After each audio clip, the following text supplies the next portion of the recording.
Vuitton dévoile son nouveau sac de luxe vendu à 3130 $, soit environ 1 600 000 francs CFA. Mais vous me direz pourquoi je parle de ce sac? Je vais vous montrer le mien à la fin de cette vidéo. Après les boubous Dior à inspiration africaine, c'est au tour du sac Boro. C'est ainsi qu'il est appelé en Côte d'Ivoire. Ce sac originaire du Ghana est appelé Must Go Bag. L'expression Ghana Must Go trouve son origine dans les sacs bon marché à carreaux que de nombreux Ghanéens utilisaient pour ranger leurs affaires lors de leur départ précipité ou non. Ces sacs devenus emblématiques symbolisaient les grandes migrations forcées au travers des guerres ethniques. La pièce a été mise en vente depuis le 4 janvier dernier en exclusivité dans la boutique éphémère de la marque à West Hollywood aux États-Unis. Mais ce n'est pas la première fois que Louis Vuitton s'inspire d'objets du quotidien, généralement beaucoup plus abordables. En 2007 déjà, dans sa collection printemps-été, la maison de couture rendait déjà hommage aux sacs en plastique à carreaux économiques et prisés dans le monde entier. En 2013, c'était au tour de la maison Céline qui reprenait l'imprimé inspiré de ces sacs que l'on trouve à Barbès,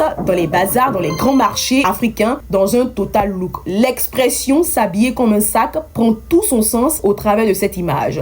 Faut pas assurer ou fashion victime? À vous de me répondre dans les commentaires. On revient sur l'étymologie de ce sac qui a été confectionné non pas pour sa beauté, mais plutôt pour son côté pratique. Il prend beaucoup de bagages et vous permet de les transporter facilement d'un point A à un point B et à moindre coût. Ces sacs sont utilisés à diverses fins. Et vous, est-ce que vous avez un sac Boro dans votre armoire?